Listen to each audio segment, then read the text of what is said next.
So the weather here's changed quite a bit. We finally got some rain, and it's a good day to sit inside and just get some work done. So I am ordering light seals for some of my cameras that I've had sitting around that need to be cleaned up to get ready to sell.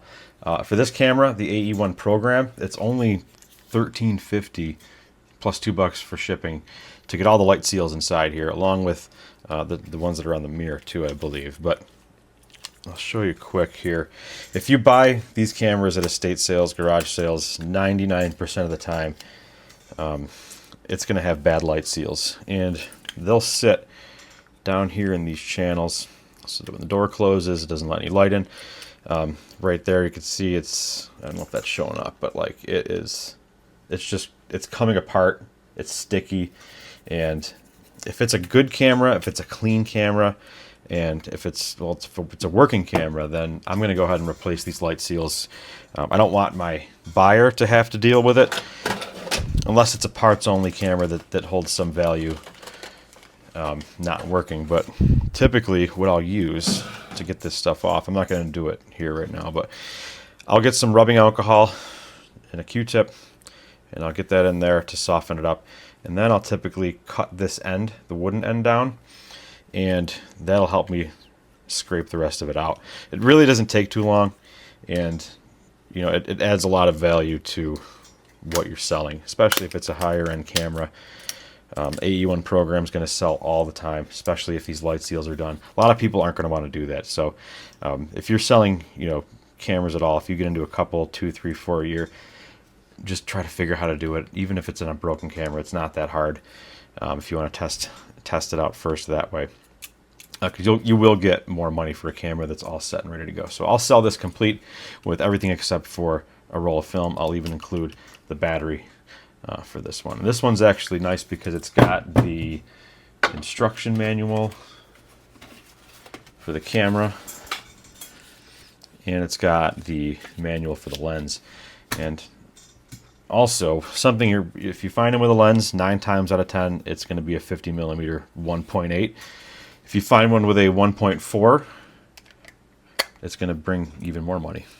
But the standard is the 50 1.8. So I'm going to knock that out today. And another thing I'm looking at is I've got these glasses that I've had for weeks now, maybe even a couple months. And I thought they were mid-century glasses, but they're not. I actually found a date. I thought they were just glasses you'd buy in a store with some fancy mid-century design. They were not. They were actually what I think is promotional cups and glasses. Well, glasses here from a manufacturing company. And I'll show you what I found, and I'll show you, well, why they're not mid-century. So here are the glasses in question. And when I bought these, I paid $4 for that box and $4 for this box. It's got some, you know, tumblers in it or whatever, some whiskey glasses, and they all have the same design. So I thought immediately when I saw this, it looks very mid-century. But I also thought, I'm like, well, it's like automotive. It's belts and pulleys, and that's exactly what it is.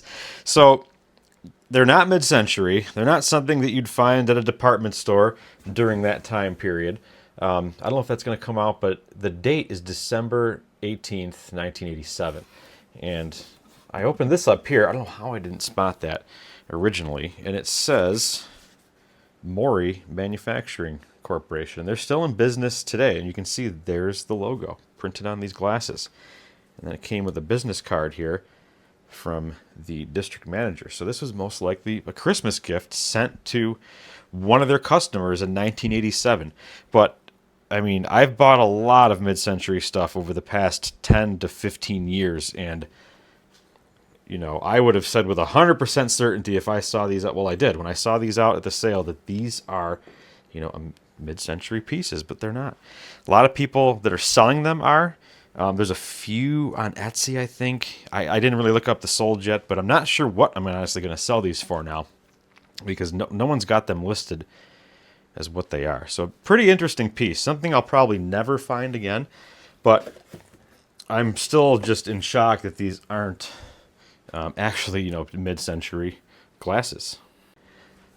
So next to the glasses, I've got a bunch of hats that have been sitting outside. I just brought them in yesterday, and they were in a tote with an ozone generator. But look at this John Deere hat from being in the sun. And I get it. Okay, this was in the blazing sun for a few days straight, but it's completely destroyed. It faded.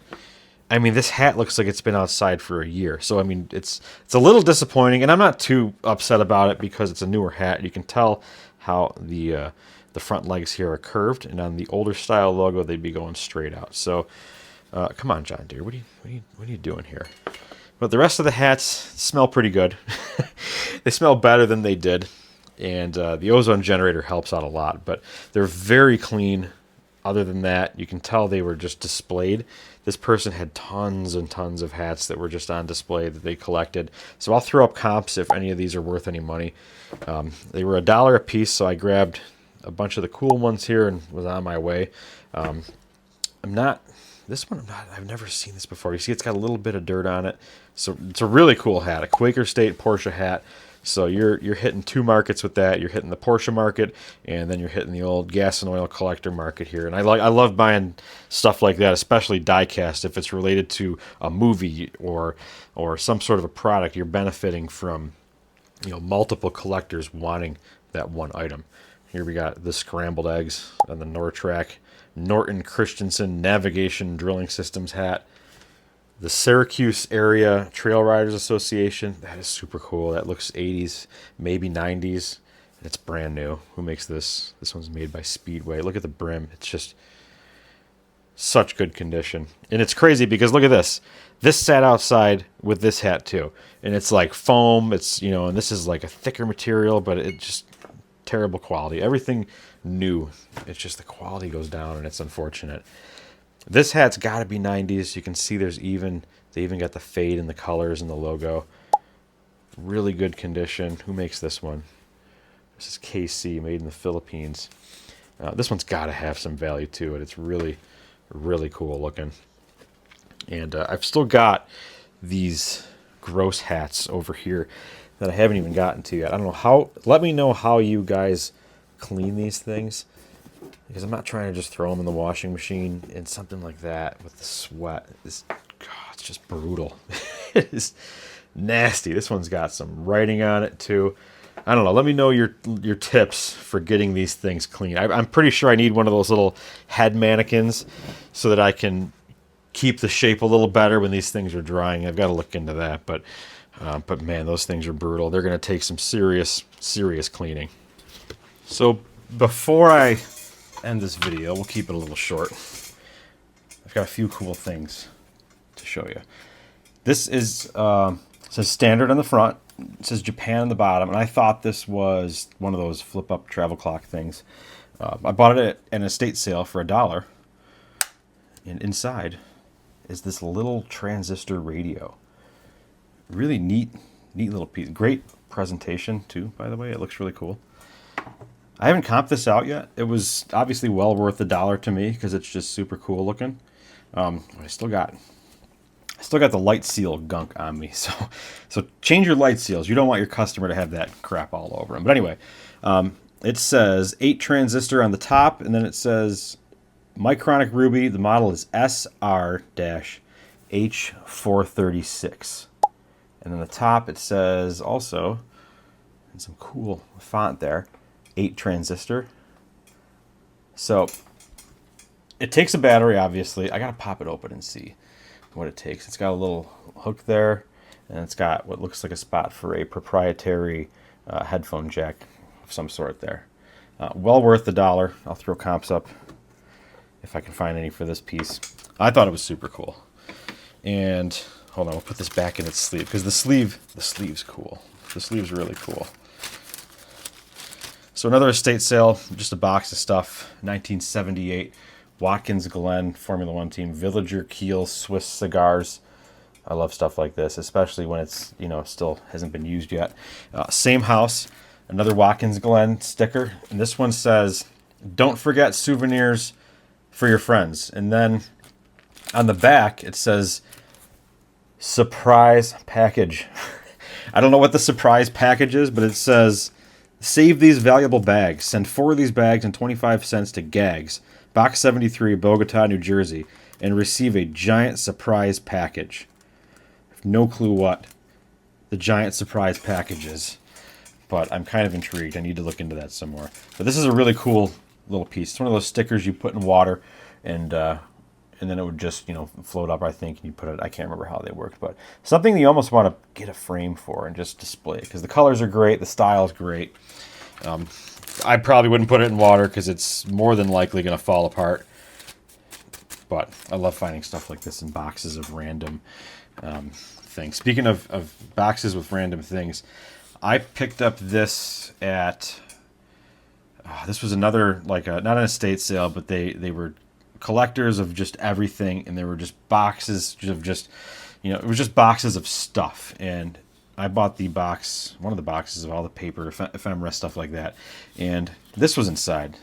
It is an autographed Shirley Temple Agar from when she was obviously married to John Agar. I think they were married when she was like 17 years old and they got married, but I don't know if it's 100% real. I have no way of telling myself. I've got to get a jeweler's loop out and see if I can see maybe an indent in there. But the autograph there, it does have a little bit of a shine to it if you catch it in the right light.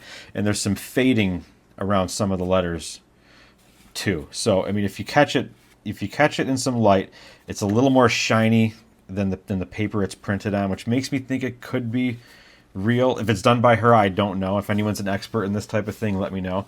But it was in a box of paper for a couple bucks, so I thought it was cool. But like I said, I have no idea if it's real. Now, if you follow me on Instagram, I bought a ton of cassettes, 2,000 give or take cassettes from a former MCA employee, and when I was looking at them, before I decided if I wanted to buy them, I happened to spot this inside and immediately said, okay, I'm going to buy it, because this tape alone is worth probably 100 to 125 bucks, which is more than what I paid for the whole pile. It's still sealed. It's the soundtrack for Juice, and then so if you find the actual soundtrack, it's going to have a cover. The cover is going to be the movie poster itself. So none of them are going to look like this, and that's because this is a sample. It says promotional something or other underneath. Now, this kind of sucks. So the unfortunate thing is the tape rolled up there, and I hope this comes out in the camera if you can see it. It's all fuzzy white mold, and a lot of the cassettes from this collection unfortunately had that issue, even though they were sealed. It's clearly because, well, they were in a damp basement. It didn't look like it had flooded out, but there was one tote where a lot of these had some damage to them, and it's unfortunate because some of them were very valuable cassettes. I'm not going to sell this. Collectors aren't going to want this, but it's cool for me to have and stuff into my collection of random cassette tapes. But something to be on the lookout for.